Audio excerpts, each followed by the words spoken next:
Hello everyone, welcome back to our channel learn crafted. I am Swatisa और आज हम बात करेंगे डीएलएड सेकेंड ईयर का एसटीपीई सब्जेक्ट के लास्ट यूनिट 5। यूनिट 1 2 4 हो चुका है। अगर आपने नहीं देखा तो आप देख सकते हो चैनल पे, और बहुत सारे प्लेलिस्ट बन गए हैं, तो वहाँ पे आप first year second year DElEd के या अदर जितने भी टॉपिक वाइज सीरीज़ है वो सब भी देख सकते हो। और इम्पॉर्टेंट टॉपिक्स की भी एक प्लेलिस्ट है, उसमें बहुत सारे इंपॉर्टेंट टॉपिक्स देख सकते हो। सीटेट की भी है, सीडीपी की, और आगे सीटेट की ईवीएस की भी आएगी, मैथ्स की भी आएगी, तो उसके लिए भी अभी आप थोड़ा सा टाइम लीजिए, ठीक है। और एमसीक्यू वगैरह की भी देखते हैं, वो भी कर लेंगे, इंपॉर्टेंट एमसीक्यू सीटेट के लिए। और हर जितने भी सब्जेक्ट्स हैं डीएलएड के, उसके इंपॉर्टेंट क्वेश्चंस क्या क्या होंगे वो भी हम देख लेंगे, ठीक है। तो अभी स्टार्ट करते हैं यूनिट 5 को।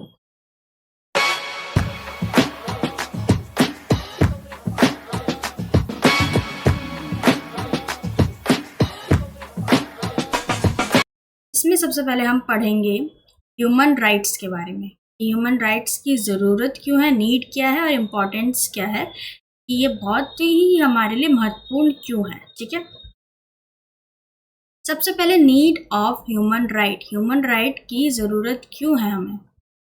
देखो, ह्यूमन राइट हमें एक प्रोटेक्शन प्रोवाइड करता है किसी भी तरह की एक्सप्लॉयटेशन से, इनजस्टिस से, इनइक्वालिटी से। अगर कहीं भेदभाव हो रहा है हमारे साथ, ह्यूमन राइट्स इसलिए इम्पॉर्टेंट है, ठीक है, कि कोई हमारे एक्सप्लॉयटेशन ना करे, हमारे साथ भेदभाव ना करे, इनजस्टिस ना करे, ठीक है, हमें न्याय ना मिले। फिर तो हमारे जो ह्यूमन राइट्स है वो हमें प्रोवाइड करते हैं हर एक इंसान को इन सब चीज़ों से बचने के तरीके, ठीक है। ये बताते हैं कि हम इंसान, हमारे राइट्स क्या हैं, ओके। और इंश्योर करते हैं कि जो हमें बेसिक फ्रीडम है, जो बेसिक आज़ादी है, बोलने की आज़ादी, अपने रिलीजन को फॉलो करने की आज़ादी, कल्चर के अपने कल्चर अकॉर्डिंग रहने की आज़ादी, ठीक है, एजुकेशन, लाइवलीहुड जैसी आज़ादी, ज्ञान लेना देना, इन सब जो आज़ादी है इस पे कोई रोक टोक ना करे, जो बेसिक जो हमारे फ्रीडम्स हैं, ठीक है।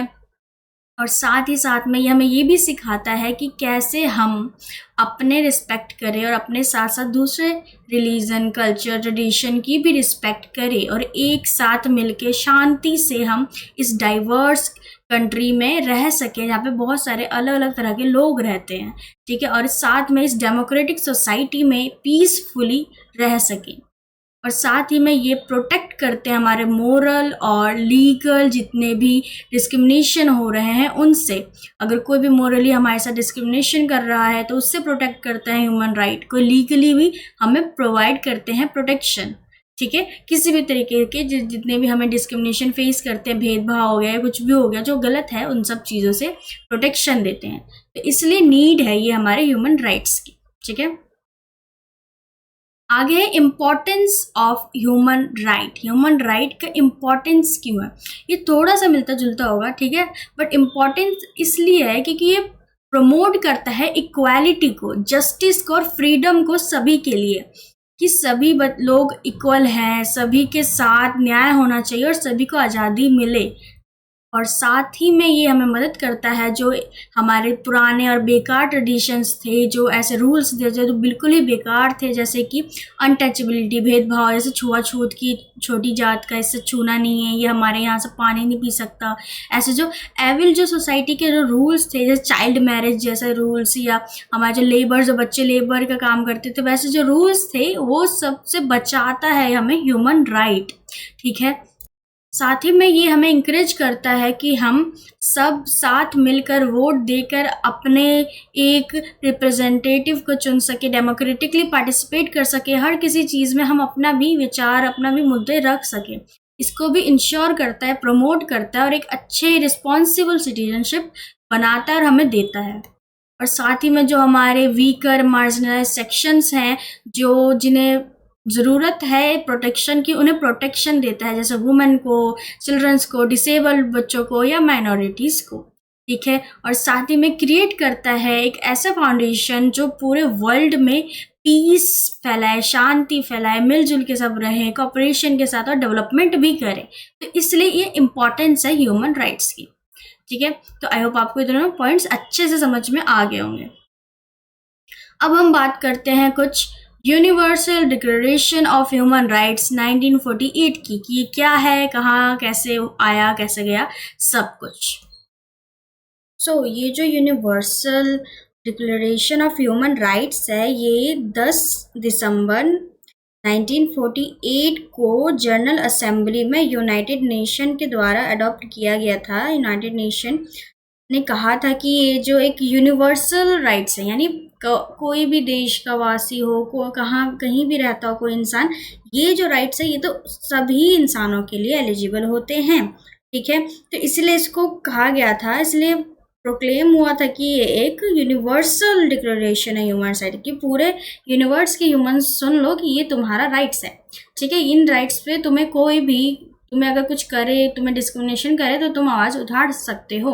और ये राइट इसलिए भी इतना बना था क्योंकि वर्ल्ड वॉर 2 के समय बहुत हमारे जितने ह्यूमन राइट्स थे उन सब का वायलेशन हुआ था, इसलिए ये बनाया गया।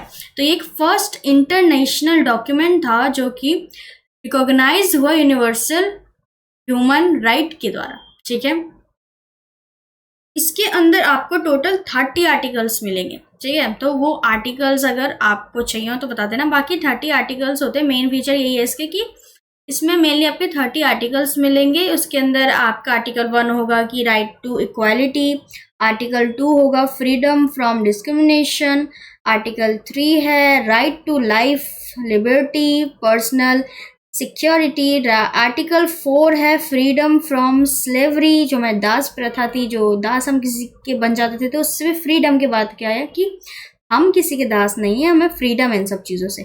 आर्टिकल उसी तरह 5 था हमारा फ्रीडम फ्रॉम टॉर्चर और डिग्रेडेशन ट्रीटमेंट। आर्टिकल 6 हमारा right to recognition as a person before the law और एक्सेट्रा। ऐसे ही आर्टिकल 30 तक हैं। ठीक है, बाकी आपको एक आध आर्टिकल्स पता होना चाहिए, बस आपको मेनली ये पता होना चाहिए कि क्या था, क्यों था, किस लिए आया था। और अगर कुछ आर्टिकल्स हैं तो वो आर्टिकल्स अगर आप याद रख पाए तो वेल एंड गुड। ठीक है, बाकी यही थे कि इसमें मेनली आपके आर्टिकल जो थे यूनिवर्सली अप्लाइड थे कि किसी भी कहीं का भी इंसान हो, ये तो उसके राइट्स हैं, ये राइट्स उनसे कोई नहीं छीन सकता है। ठीक है, तो यहाँ पे कुछ राइट्स हैं, इसमें कुछ मेन राइट्स हैं, ये आप देख लो, पढ़ लो, जैसे मैंने आपको बताया वही सब है। ठीक है, तो ये सब राइट्स आप एक बार पढ़ लो, समझ लो। बाकी इतना पता होना चाहिए कि ये यूनिवर्सल राइट का सिस्टम है क्या, कहाँ के अब डिक्लेयर किया गया और क्या ये पूरे यूनिवर्स पे है या नहीं है ये पूरा। ठीक है, आगे है इम्पोर्टेंस, कि इम्पोर्टेंट क्यों है ये आर्टिकल, ये जो हमारा राइट है, ये जो हमारा यूनिवर्सल राइट है, ये क्यों इम्पोर्टेंट है। बेसिकली इसलिए क्योंकि ये बेस्ड इसीलिए है क्योंकि ये इंटरनेशनली ह्यूमन राइट्स लॉ के थ्रू बनाया गया है कि इंटरनेशनली कहीं के भी कोई इंसान हो उनके ये राइट्स हैं। ठीक है, ये जो राइट्स हैं ये हर जगह फॉलो होंगे। और ये जो राइट्स थे जब वर्ल्ड वॉर 2 के समय बनाए गए थे, ये इंस्पायर्ड हुए, ये एक इंस्पिरेशन बने हमारे जो इंडिया के फंडामेंटल राइट है उनके भी। तो इन्होंने साथ में इंडिया के भी और साथ में अलग और भी देश हैं उनके भी जो कॉन्स्टिट्यूशन है, उनके जो लॉज है, उसमें भी इन्होंने अपना योगदान दिया। यानी उन्होंने बताया कि ये राइट्स तो होने ही चाहिए आप सभी की कॉन्स्टिट्यूशंस में। तो अलग अलग देशों ने भी लिया इससे कुछ आर्टिकल्स, जो कुछ राइट्स थे बहुत अच्छे थे, इनको भी अपने कंट्री में लागू किया। ठीक है, क्योंकि ये जो राइट्स हैं ये प्रमोट करते हैं पीस, शांति हर जगह, और साथ ही में डिग्निटी की सब एक साथ मिलजुल के रहे, कोई भेदभाव ना हो और सब इक्वालिटी के साथ रहे, जस्टिस के साथ रहे, सबके साथ समान तरीके से रहा जाए। ठीक है, और ये सेलिब्रेट किया जाता है हर 10 दिसंबर को एज ह्यूमन राइट्स डे। तो ये एमसीक्यू में आ सकता है कि 10 दिसंबर को क्या सेलिब्रेट किया जाता है या फिर ह्यूमन राइट्स डे कब सेलिब्रेट किया जाता है। ठीक है, तो आई होप आपको इस टॉपिक पे अच्छे से समझ में आ गया होगा कि क्या हमें बात करनी है, क्या कहनी है। ठीक है, अब चलते हैं मेरे नेक्स्ट टॉपिक पे, वो है rights of the child, UN convention 1989। क्या है ये, कैसे है, चलिए अब आगे बात करते हैं इसके बारे में कि ये क्या है, कैसे बनाया गया। ये भी अडॉप्ट किया गया था यूनाइटेड नेशन के थ्रू एक जनरल असेंबली में, क्या थी 20 नवंबर 1989। बट ये फोर्स में आया, यानी कंप्लीटली पूरी तरीके से लागू 1990 हो गया। एंड 1990 में ये ज़्यादातर कंट्रीज़ ने इसको अपने अंदर अडेप्ट किया। और मोस्ट वाइडली जो ह्यूमन राइट्स थे वो हिस्ट्री में यही बना कि ज़्यादातर कंट्री में ये सब जो इन्होंने बताया था बच्चों के राइट्स के लिए, ये जो राइट ऑफ चाइल्ड था, ये सभी कंट्रीज़ ने, ज़्यादातर कंट्रीज़ ने एक्सेप्ट किया, क्योंकि पूरी हिस्ट्री में कभी ऐसा नहीं हुआ था कि कोई एक ऐसी डॉक्यूमेंट या ऐसे राइट्स को ज़्यादा कंट्रीज़ एक्सेप्ट करे, ठीक है। और इंडिया ने इसको 1992 में एक्सेप्ट कर लिया था अच्छे से, ठीक है। इसके कोर जो प्रिंसिपल्स थे उसकी बात करें, इन्होंने अगर प्रिंसिपल्स की बात करें तो इन्होंने 10 प्रिंसिपल्स दिए थे, ठीक है। मेनली ये बात किस पे कर रहे हैं, ये बात कर रहे हैं, ये बात यहाँ पे किसकी हो रही है, ये बात हो रही है राइट्स ऑफ चाइल्ड, बच्चे के राइट्स की, ठीक है। कि बच्चे को शिक्षा लेने की आज़ादी दे, बच्चे को जिंदगी जीने की आज़ादी दे एंड एक्सेट्रा। तो non discrimination, all children have equal rights regardless of caste, gender, religion और स्टेटस। इसमें ये बात कही गई है कि जितने भी हमारे बच्चे हैं वो उनके साथ कोई भी भेदभाव नहीं होना चाहिए किसी भी टर्म पे, चाहे वो कास्ट को लेकर हो, चाहे जेंडर को लेकर हो, चाहे रिलीजन को लेकर हो या स्टेटस को लेकर हो, ठीक है। और साथ ही में उन्होंने कहा था कि जितने भी डिसीजन लिए जाएंगे वो सभी चिल्ड्रंस के हित में होंगे, बच्चों के हित में लिए जाएंगे, उनकी वेलफेयर देखी जाएगी, बच्चों को प्रायोरिटी रखा जाएगा और उनकी लाइफ को लेके वो कैसे सरवाइव करेंगे ज़िंदगी में, कैसे डेवलपमेंट करेंगे, सब चीज़ों के राइट्स बनाए जाएंगे, उन्हें एजुकेशन दी जाएगी अच्छी, उनकी हेल्थ अच्छी करी जाएगी, उनका ग्रोथ किया जाएगा ओवरऑल, ठीक है। और साथ ही में रिस्पेक्ट करेंगे हम बच्चों के जो व्यूज़ हैं, उनकी जो थिंकिंग है, उनकी जो सोच है, उनकी उसकी भी, ठीक है। हमें बच्चों की भी सोच को ध्यान में रखते हुए चीज़ें करनी है, उनका ओपिनियन लेना है, उनके जितने भी वो एक्सपीरियंस बताना चाहते हैं वो लेना है, सुनना है। तो ये कोर प्रिंसिपल्स हो गए। आगे है major rights of child, child की कुछ मेजर राइट्स की बात की, जैसे राइट टू सर्वाइवल, कि सर्वाइवल के लिए जो बेसिक नीड्स होनी चाहिए, जो हेल्दी न्यूट्रिशन वगैरह होना चाहिए, जो शेल्टर लाइफ होनी चाहिए वो आप देंगे जब तक वो खुद कैपेबल ना हो सके, या फिर आप उनकी मदद करेंगे। साथ ही में राइट टू प्रोटेक्शन, कि उन्हें किसी भी तरीके की गलत चीज़ों से उन्हें प्रोटेक्ट करके रखेंगे, गलत लोगों से, किसी भी तरह की जो हमारा एक्सप्लॉयटेशन होता है उन सभी चीज़ों से प्रोटेक्ट करेंगे, उनका अब्यूज़ नहीं होने देंगे, चाइल्ड लेबर नहीं होने देंगे। और राइट टू डेवलपमेंट, ये कहते हैं उनका डेवलपमेंट करने में पूरी मदद करेंगे, चाहे वो एजुकेशन के साथ हो, खेल कूद के हो, ठीक है, कल्चरल एक्टिविटीज़ के साथ हो, या लेज़र जो भी हमारे बच्चे कुछ एक्टिविटीज़ हैं सबके थ्रू उनके physical, mental, emotional, social development होना चाहिए, ठीक है। साथ ही में राइट टू पार्टिसिपेशन का भी कहा गया कि फ्रीडम दो उनको कि वो कहीं भी पार्टिसिपेट करें, एक्सप्लोर करें, चीज़ों को एक्सपीरियंस करें, अपने ओपिनियन रखें, एक्सप्रेशन करें, एसोसिएशन करें, ठीक है। अब हम बात करते हैं इम्पोर्टेंस की, कि ये इम्पोर्टेंट क्यों है। बच्चों को बचाना है हमको किसी भी टाइप के एक्सप्लॉयटेशन से और नेगलेक्ट से, बच्चे को हमें नज़रअंदाज नहीं कर देना है उन्हें, और ना ही उनको तकलीफ़ देनी है किसी भी चीज़ में, ठीक है। तो इससे प्रोटेक्ट करने के लिए हमारा ये राइट टू चाइल्ड बना है, राइट टू द चाइल्ड है, ठीक है।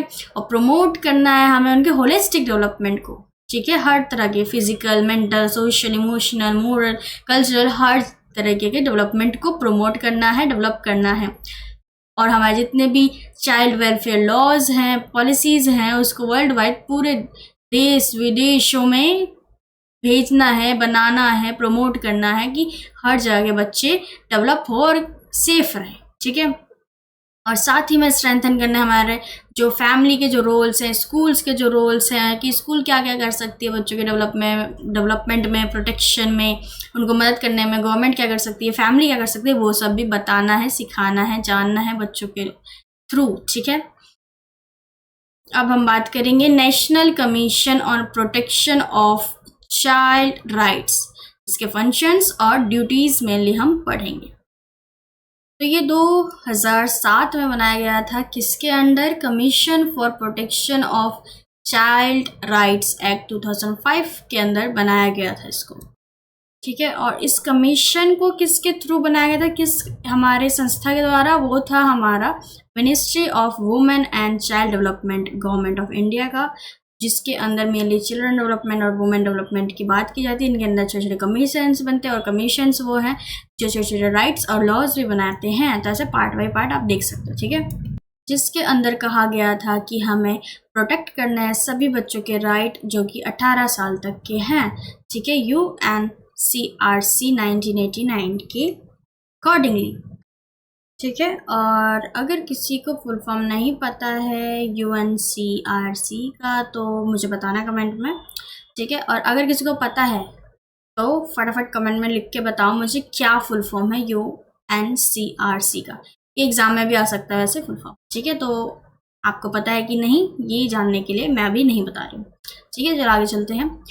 इन्होंने ये बताया कि हमें कैसे बच्चों की जितने भी लॉज हैं, पॉलिसीज़ हैं, उनके जितने भी राइट्स हैं, उन सबको प्रोटेक्ट करके रखना है, और कैसे कैसे लॉज और पॉलिसीज़ बनाने हैं जो बच्चों की सेफ्टी के लिए, उनकी राइट्स की सेफ्टी के लिए हो और उनके लिए बहुत ही इफ़ेक्टिव हो, ठीक है। और इनको, और जितने हम लॉज और पॉलिसीज़ बनाएंगे उसको हम कैसे इम्प्लीमेंट करेंगे अच्छे से, जो इम्प्लीमेंट हो सके, इन सब के बारे में रिकमेंडेशंस भी देता है ये बोर्ड, ठीक है। और साथ ही साथ में ये मदद करता है किसी बच्चे के साथ अगर कोई भी भेदभाव हुआ है, कुछ भी तरह किसी भी तरीके का वायलेशन हुआ है, उसके साथ एक्सप्लॉयटेशन हुआ है, तो उस केस पे काम करता है, उस केस को सॉल्व करता है, बच्चे को न्याय दिलवाने में भी मदद करता है।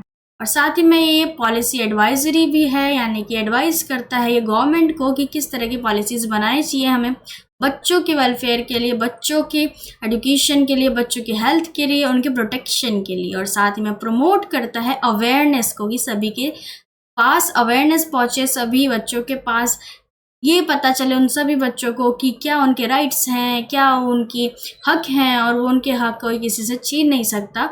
ये सब चीज़ें उन्हें पता चलेगी, और जब तक हमें पता ही नहीं होगा कि हमारे क्या राइट्स हैं, हम कैसे उसके लिए लड़ेंगे।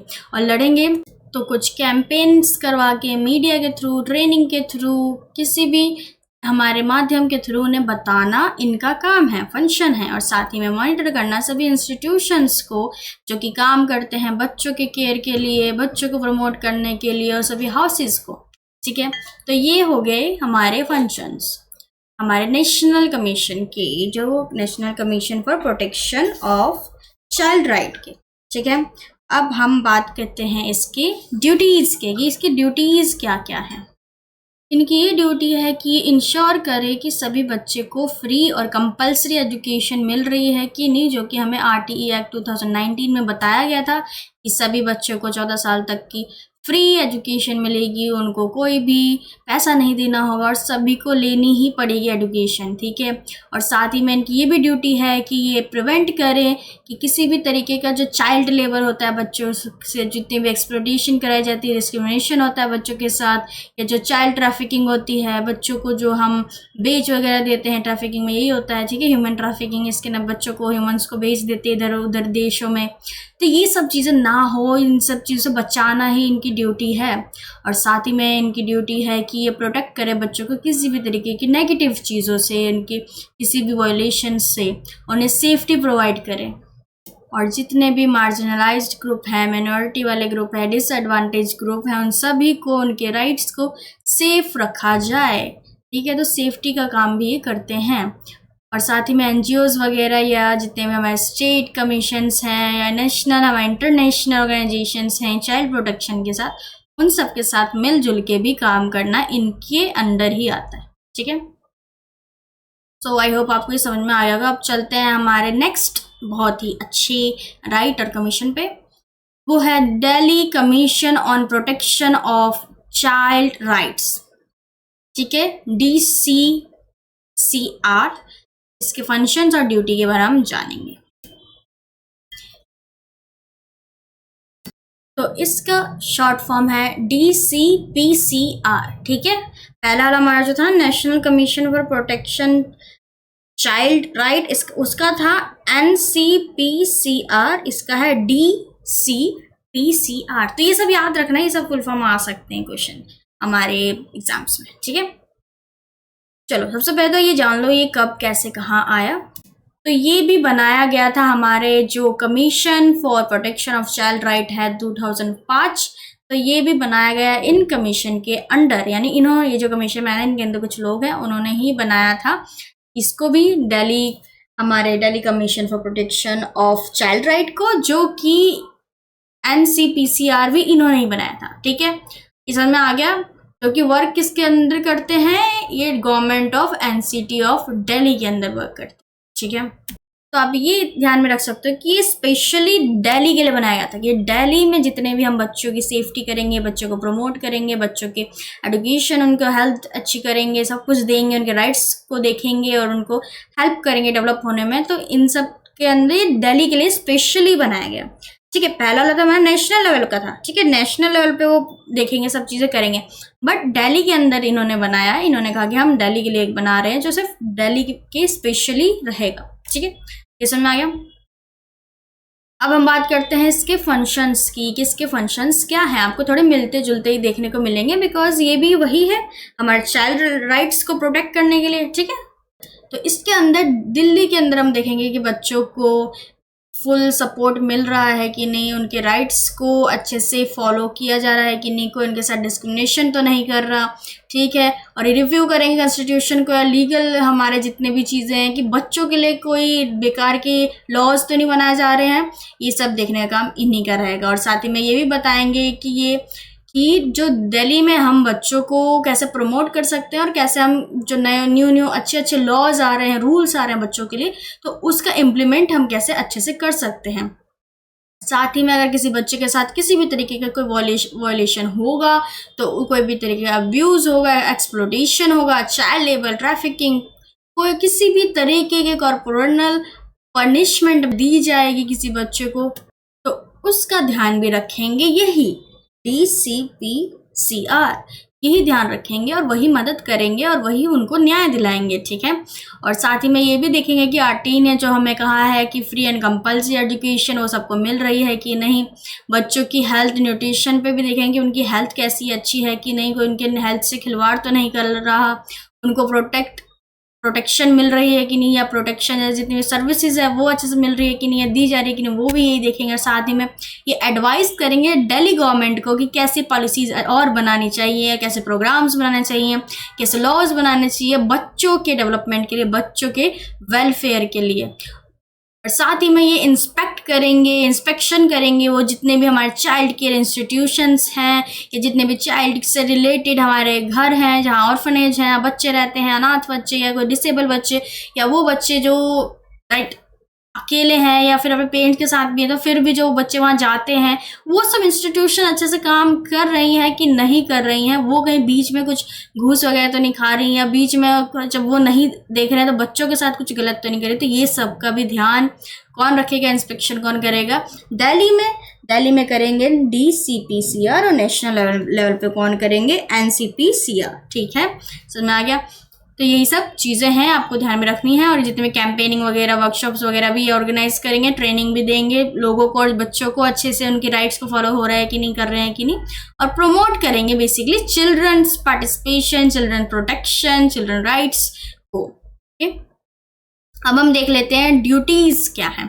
तो ये कुछ ड्यूटीज़ हैं, इसके अंदर ड्यूटीज़ यही है यानी कि बच्चों को बिल्कुल ही उनको परेशान नहीं करना है, उनको प्रमोट करना है, ठीक है। बच्चों को अच्छी फैसिलिटी मिल रही है कि नहीं, उनके जितने भी राइट्स हैं उन्हें अच्छे से मिल रहे हैं कि नहीं, कोई उनके राइट्स के साथ खिलवाड़ तो नहीं कर रहा, किसी भी तरीके की एक्सप्लॉयटेशन तो नहीं हो रहा है, ट्रैफिकिंग तो नहीं हो रही, वायलेंस तो नहीं हो रही है उन बच्चों के साथ, ठीक है, किसी भी तरह अब्यूज़ तो नहीं हो रहा बच्चों के साथ, ठीक है। और साथ ही में ये भी देखेंगे कि सभी बच्चों को राइट मिल रहा है कि नहीं, कोई भेदभाव तो नहीं कर रहे, कोई डिसेबल हमारे बच्चे हैं जो, ठीक है, जो ऑर्फनेज के बच्चे हैं, उन सभी के लॉज वगैरह, किसी भी लॉज उनके राइट्स में कॉन्फ्लिक्ट तो नहीं आ रहा, जी, उनके सभी लॉज को माना जा रहा है कि नहीं, उनके साथ भेदभाव तो नहीं किया जा रहा। और ये भी देखेंगे कि बच्चों के जो नीड्स हैं उसके अकॉर्डिंग उन्हें चीज़ें मिल रही है कि नहीं, उनको प्रोटेक्शन मिल रही है कि नहीं, उनकी केयर हो रही है कि नहीं। और ये भी मॉनिटर करेंगे जो हमारे स्कीम्स चल रहे हैं दिल्ली में, उनके जो मिड डे मील स्कीम है या ICDCS स्कीम है, हमारे चाइल्ड हेल्थ प्रोग्राम्स जितने भी चल रहे हैं दिल्ली में, वो अच्छे से चल रहे हैं कि नहीं, ढंग से चल रहे हैं कि नहीं, उनकी क्वालिटी कैसी है, बीच में कोई पैसा तो नहीं खा रहा, कोई कुछ तो नहीं कर रहा, ठीक है, बच्चों तक पहुंच रहे हैं कि जितने भी स्कीम्स है वो बच्चों तक पहुंच रहे हैं कि नहीं पहुंच रहे हैं, ये भी देखना किसका काम है, हमारे Delhi commission for protection of child right का, ठीक है। जितने भी NGOs, स्कूल्स हैं, उन सब में ये आते रहते हैं देखने कि चिल्ड्रन वेलफेयर हो रहा है कि नहीं, बच्चों का वेलफेयर हो रहा है कि नहीं, बच्चों का विकास हो रहा है कि नहीं। Got it. So I hope आपको यूनिट 5 बहुत अच्छे समझ में आया होगा। इसमें बेसिकली राइट्स थे बच्चों के लिए, जितने भी राइट्स हैं national level, international level, Delhi के लेवल पे ह्यूमन राइट्स है, उन सब की बात की गई है यहाँ पे, ठीक है। ये नोट्स आपको मिल जाएंगे टेलीग्राम चैनल पे, तो अगर आपने नहीं वहाँ पे अभी चैनल सब्सक्राइब किया तो कर लो, ठीक है। वहाँ पे सभी नोट्स फ्री में मिल रहे हैं, जो प्रीमियम नोट्स है वो परचेज आप कर सकते हो। बाकी बुक्स भी मैं सोच रही हूँ आपको प्रोवाइड करूँ, ठीक है। तो अभी उस पर भी काम हो रहा है।